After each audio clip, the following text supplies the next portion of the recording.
welcome back. This is episode 2 of the Top 2 Inches Rugby podcast. What is on the agenda for this week? I have my list in front of me. I want to review the semi-finals of the Premiership, see what happened in the games, who's come out on top, who's in the final. I also want to chat about the Allianz Premier 15, the ladies' game, which kicked off over the weekend. Again, see who's made a good start to their season. I also want to have a look at the feedback that I've had from people that have listened to the podcast, their suggestions, what I need to do to improve. Looking at what's coming up at my local rugby club, Torquay RFC, seeing if there's anything happened down there recently or in the future. Also, I'm thinking about starting a poll. Which rugby players would make your fantasy all-time rugby dream team? Pretty standard poll, but like I said, this is new to me, so why not? Let's just give it another go. I'll talk you through my fantasy 15, which is mostly made up of English and no Welsh people. How I got on this week with my fantasy rugby team, have I caught Ollie? Fucking no. Little shitbag's still ahead of me. Finally, we do have a guest. Yes, I know it's pretty crazy, episode 2, and we already have a guest. I'm not going to tell you who it is now. I'll wait until that part of the podcast comes up and you can listen, see what you think. I'm also going to be sharing an interesting fact of the day. I think I want to kind of, treat you guys to different things and interesting rugby facts. And then I'll just bring the show to a close and ask my listeners, all 2, potentially 3 of them at the moment, to ask any questions or send any new requests for the next podcast. You're listening to the 2 Top Inches. No, you're not. The Top 2 Inches Rugby Podcast. It's the part of the episode where I just want to have a chat about the feedback I've got about my first episode. In the main, it's been positive. Points to raise that I need to improve on. My sound quality on my mic isn't the best. That's fair. I'm literally using the mic off my phone. Probably need to invest in a mic. So any suggestions on what a good mic is to record a podcast, that'll be greatly received. I also say way too much and apparently talked too quickly. So again, that is something that I'm going to work on. I've done it again. The final point was I wasn't funny enough.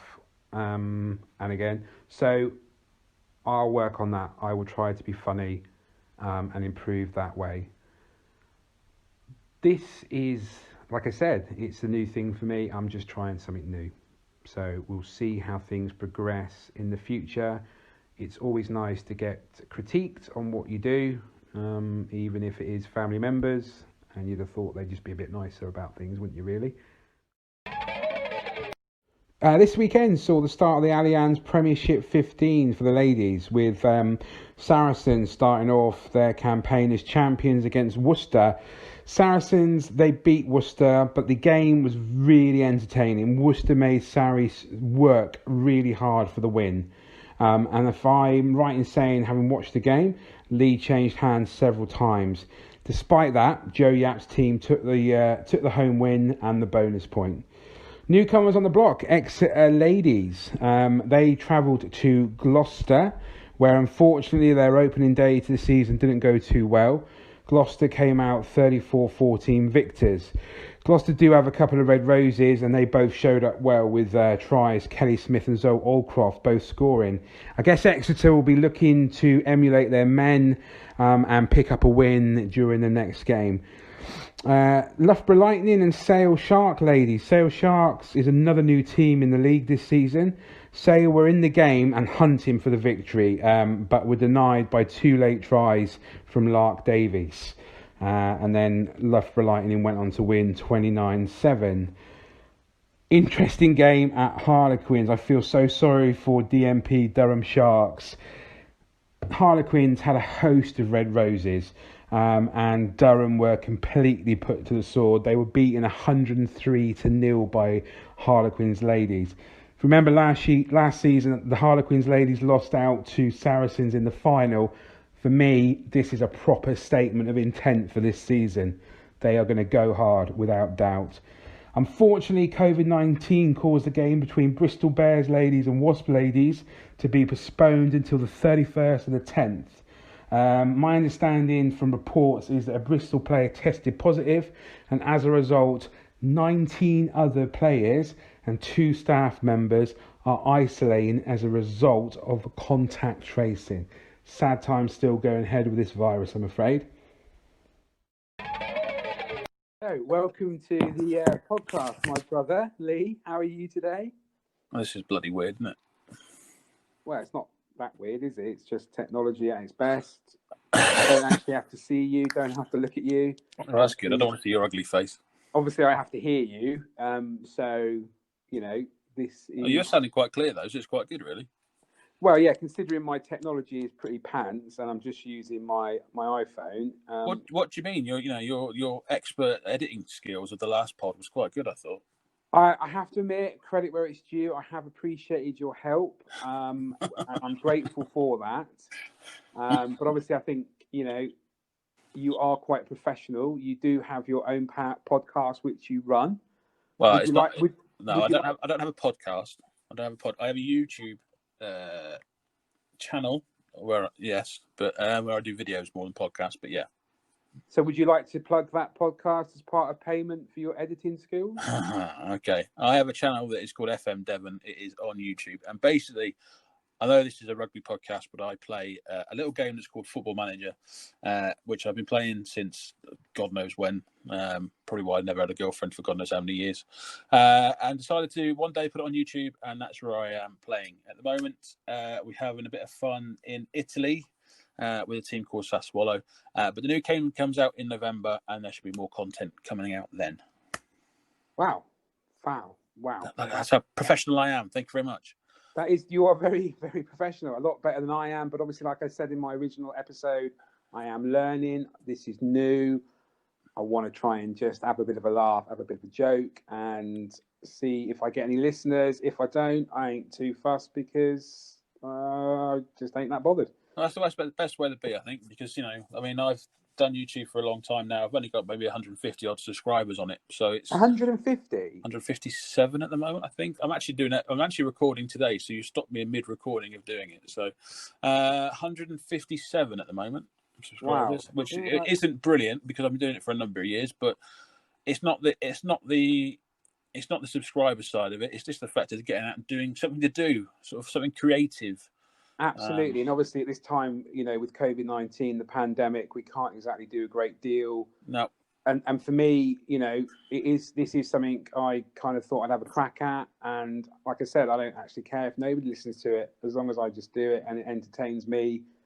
It keeps my mind focused, it keeps me busy, and it keeps me moving forward, I guess. Yeah, it does. And that's the sort of similar thing to me. I've just explained on the video, it's 6 months since I did my last episode, unfortunately because of the pandemic. And as you know, the other half working from home, it's took my studio up. So I'm now stuck in the utility room in front of the washing machine and dryer. But, it's an outlet to get your creative side out, keep your brain moving, keep your brain working. And it's keeping you a bit sane, really. You can only walk the dog once or twice a day, can't you? And it gets a bit boring after that. Absolutely. My dog is now, I'm on the sofa in the lounge. The kids are at school. The wife is not the wife because I ain't married her yet. She's at work. And I'm just sat in my lounge, nice and quiet, enjoying life. The dog's asleep. I've got a brew. And I guess getting my first guest on the show, you must feel quite honoured to do that. Well, I did. Sorry. I did try to get James Haskell and Joe Marler, but are both apparently busy launching some books at the moment. Understandable. And the third big name in the rugby world, of course, is myself. Underneath those two guys. Absolutely. And if you obviously, you edited last week's podcast. You listened to it. Yeah. And obviously on there was my banter with my best mate Ollie. And I asked him if he fancied being a guest on the show, and he referenced the comment that I made that as the weeks go better, the guests will get better. And so apparently he wants to come in around episode 20. Well, let's just hope it gets that far. Well, fingers crossed. Otherwise, it'd just be a waste, wouldn't it? No Ollie on the. It will, because obviously he's not that funny, and probably won't actually bring a great deal. But anyway, so back to the original question that I didn't actually ask, but I'm now going to ask. You didn't ask me. In terms of rugby, obviously you played rugby like I did through the ranks at Torquay, and you would have been coached by coaches that I was also coached by. What just a little question? What are your fond memories of Torquay Athletic? I know you haven't played there for a while, but what kind of memories do you get from the rugby club? It's just a nice family club, really. It's just the camaraderie between everyone. Like you playing since the age of 10, 11, whatever it was, and going up through the ranks to the Colts, etc. I didn't quite meet the dizzy heights of first team rugby like you did for a couple of games, but I think it was more like 65 actually. Oh, okay, whatever. At Southwest One, by the way. All right. When I was 19. All right, big head, calm down. But yeah, it's a nice little family club and just good camaraderie between everyone and just fond memories of stuff. We did some silly things, and like yourself, like in the last pod, it was Fisherman's Cup. We got to a final, unfortunately lost it against Newton Abbott as well. Some great memories in the Devon Cup as well with you and others. Going unbeaten for a season, nearly two, and losing the last game against Exeter. Was that going on tour? Was that when you were a Colt? Was I still there then? No, that was what the unbeaten seasons. Yeah. No, that was under 15s or something like that. I think it was a bit before Colts. Okay. Then under 16s before the Fisherman's Cup, going to Holland on tour and all the fun and stuff we had over there. I'm not going to go into that because I'm not going to criminate myself. Just a good laugh with the lads and enjoyed every minute of it. And so rugby's a great sport to bring that sort of side out of you. You get the team building, you get the friendships between you and your fellow players, and it's a great club to do it at. Agreed, absolutely. And I guess at the moment it's really difficult because there is no grassroots rugby, and we're not 100% sure when it's going to start. I think there was thoughts that it could be in January next year. I'm just hoping, and obviously Torquay recently has a fundraising thing to keep the club afloat, which everybody's kind of got involved in. There's been a lot going on down there in terms of, doing work, sorting the place out, painting, decorating, access for wheelchairs, all that kind of stuff, just to kind of bring the community back into the local club. Are you worried that it will fold, I guess, in the bluntest terms? I mean, I haven't been to the club for a while, obviously working and other commitments, and I do sort of keep an eye on it from afar.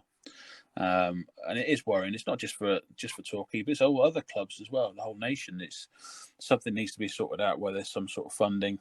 I know everyone's asking for money at the moment. It's the same as in localised football, but the clubs aren't going to be able to survive without bringing people in and getting games played. I mean, little clubs like Torquay and even smaller clubs, they rely on that sort of money every week. And it is worrying times. All we can hope is that some money gets filtered down to not even just us, even the Premiership. There's teams that could be looking at going out of business if they're not careful. I mean, you and I listen to various different pods, and the Exeter chairman's quoting £1 million a month in wages alone, or whatever it was. And you can't sustain that. I mean, little clubs obviously don't really, amateur don't pay as much wages, but there's still outgoings that need to be sorted out. And if the money's not coming in, unfortunately, like any other business, it folds. So, it's worrying times, but fingers crossed that, if we get some sort of, I don't know, not cure, but antidote or whatever for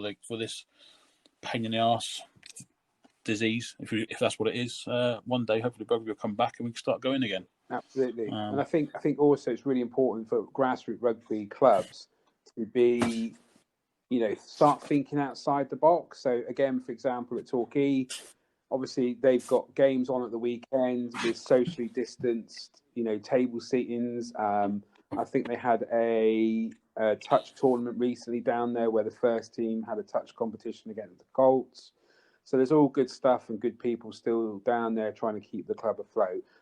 You did mention that you and I do enjoy other rugby podcasts, obviously apart from my own, which I am now trying to grow.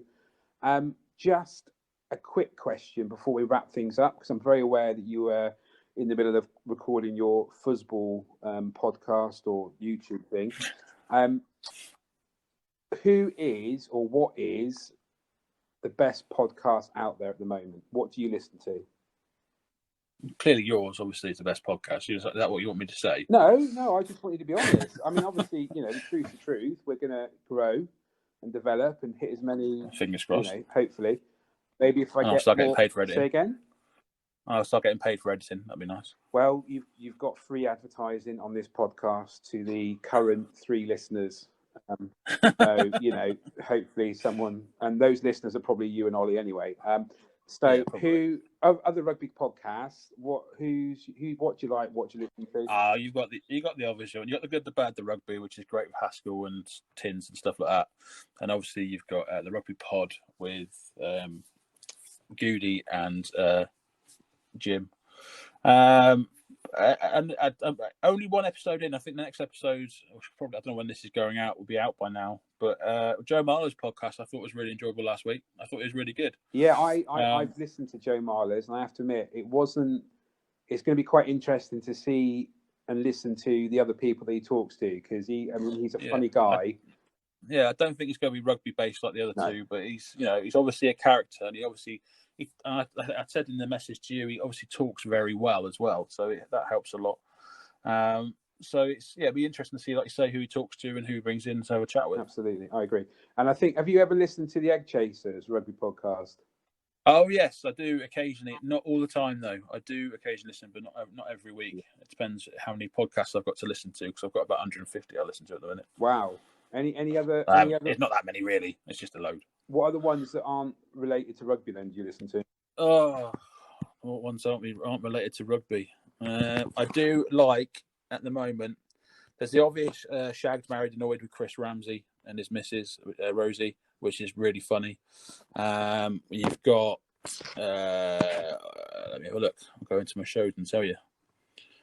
2 seconds. It's a bit boring. I'll try and fill it. I do like a bit of true crime. So there's one called All Killer No Filler, which is about serial killers, which is quite good, with 2 female comedians, which is very funny. The Dubland podcast, which is it's just an Irish guy and an Irish girl chatting, and it's really, really funny if you can understand them. They're quite quick, but you get used to it. Films to be Buried With, which is a good one, by Brett Goldstein. That's quite funny and good. Who else? Honourable mentions. There's the what is it? Lockdown Parenting Hell with Rob Beckett and Josh Widdicombe, which is also good. Hang on, that last one, is that obviously lockdown being a parent to kids and stuff? Yeah. Even though I'm not a parent, it's really good. You might actually get some tips from that. I think I was just going to say that sounds like one that I might have to broaden my horizons and listen to, because I have. Well worth it. I have 3 kids, and well, they're just hard work, aren't they? As Big Jim would say, he tries to get out of the house as much as possible. Sorry to interrupt, but you've obviously referenced a few there. I guess just to wrap things up, the final question: who is your rugby hero and why? Oh, there's only one. Is Jason Leonard, the Fun Bus. I mean, you and I have both been props. What that man did going from the amateur to the professional, the career he had, the bloke he is, just everything about him. Yeah, all-time hero Jason Leonard, no doubt, hands down. Simple answer. Absolutely. Simple question. Absolutely agree. He is an absolute legend, and his autobiography was actually the first rugby-based book that I ever bought and read. I would say Jono, being a Leicester fan, is up there. I absolutely just love Martin Johnson. I think he's fantastic, and what a lad. And I have to say, my birthday and Christmas coming up, I am quite interested to listen to Hask and Marler's books. But I might get them on audio because I'm lazy and I don't really like reading anymore. So. Fair enough. Yeah. All right, dude. That's why I listen to podcasts. Absolutely. Okay. Well, thank you very much, my brother Lee, for joining the show. Once I've done everything, I will send you everything to edit and make it sound like I know what I'm doing. I shall try my best. Much obliged. I'll catch you later. Speak to you in a bit. Peace. Bye. Take it easy. Unbelievably, and somehow after one episode, we got a sponsor. Yep, that's right. We have a sponsor who is willing to sponsor the show, the episodes moving forward. And this sponsorship comes from I Spy Surveys, the go-to specialist survey and inspection company based in Exeter, Devon. If you need your drain servicing, your chimney servicing, give these guys a call. They are fantastic, family-run business. Like I said, in Exeter, these are the guys you need to speak to. I Spy Surveys. This weekend also saw the semi-finals of the Premiership, where Bath took on Exeter Chiefs at Exeter. I genuinely thought that Bath had the potential to go to Sandy Park and beat the Chiefs. It was a tough day at Sandy Park for Bath. Despite large periods of the game where I thought Bath got themselves into the position to score, the Chiefs' defence was rock solid.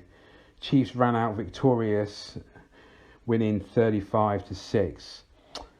Bath have had an impressive season, I think, and are making positive steps to potentially get back to one of the consistent performers in the Premiership. For the Chiefs, they have reached 2 finals now. Next weekend they will be playing Racing 92 or Racing 92 at Bristol, and the following week will be in the Premiership final where they will be meeting Wasps, who, when you put two of the most exciting attacking teams together in a semi-final, what do you expect? We were treated to a 70-point total game. Wasp won 47-24. One sore point, I think, for Wasp, and it will be a concern for next week's final against Exeter. Malachi Fekitoa had to leave the field early with an injury in the act of scoring his first try. I'm not 100% sure what the outcome of that has been. My opinion, having watched the game, Wasp dominated the breakdown. Their defence forced Bristol backwards, or at the best, lateral. And they took their tries with skill and class. I mean, their tries were fantastic. Jack Willis was immense and has to be in Eddie Jones's thinking for the upcoming internationals. On the day, Wasps were the better team and progressed to the final, where, as I said, they will be meeting Exeter Chiefs. And what a final we will have ahead in a couple of weeks' time. I literally cannot wait for that. It's going to be amazing. It's rugby fact time. As I said at the start of the show, each week I'm going to come up with an interesting rugby fact that people might not have known and just kind of let you know what it is. So, a try originally gave a team no points. When it was first introduced into the game of rugby, the only way to score was by kicking a goal. A try simply gave the team the right to do a place kick for points. Hence, it gave them a try for goal. That was the rugby fact of this week. I didn't know that. Actually, quite an interesting rugby fact, to be fair. I hope you enjoyed that little segment of this episode, and I will look into more rugby facts for future shows to come. It was the penultimate weekend for the fantasy rugby game season that I'm in with my best mate. Like I said in last week's podcast, unfortunately, he is currently in the lead and looking strong to regain his title. And again, although I actually had quite a good performance, his unfortunately was that much better. And if I'm honest, I'm already looking forward again, like I said, even more so now to next season. I'm not going to catch him. I think that, unfortunately, credit to him where it's due. Little shit. He's done well. But I will definitely finish off the season, try and get as close to him as I possibly can, hand over the crown, and like I said, I'll be looking to next season to try and get it back, I guess. I mean, any suggestions on how to go, please contact my Twitter account or leave feedback. That'd be fantastic. I was actually thinking of starting a poll to see which rugby players would make your fantasy rugby team. Who would be in there? What would you go for? How would you do it? What would you build your team around? So again, just let me know. Any kind of feedback or any kind of information, positive stuff would be fantastic. And it can all go to my master plan of beating Ollie next season. I guess like any other podcaster, I like I said, I do listen to a lot of other rugby podcasts like the Rugby Pod, the Egg Chasers. But one podcast this week that really stuck with me was Alex Corbuziero on the Good, the Bad and the Rugby with Hask, Payno and the Tyndall, the Lord. What an amazing guy. He literally, in having such a terrible thing happen to him for a second time, obviously getting cancer again, the positivity, the drive, the enthusiasm was just immense, and I really highly do recommend listening to that podcast. It was fantastic. And also, Joe Marler, bless him, has got his own show, funny enough, called the Joe Marler Show, and that was also episode 1 was fantastic as well. So this week I would definitely recommend listening to those 2 podcasts. That's the end of episode 2. Thanks for listening. I will be back next week for episode 3, where I will be reviewing the European Cup final between Racing 92 and Exeter Chiefs.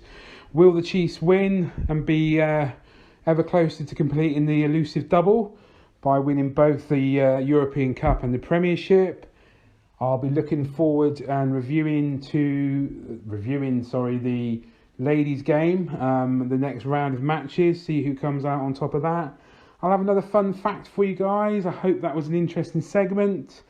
I'll see if I can get another guest on. Maybe Ollie might make an appearance, who knows? Depends if I can afford the attendance fees. I will also be looking at the fantasy rugby. Have I managed to get closer? Are there any suggestions from fans or my brothers on what I could do? Because at the moment they potentially are the only ones listening. So thanks again for listening. And as I said before, this podcast is sponsored by iSpy Technologies for your drainage needs. Thank you very much.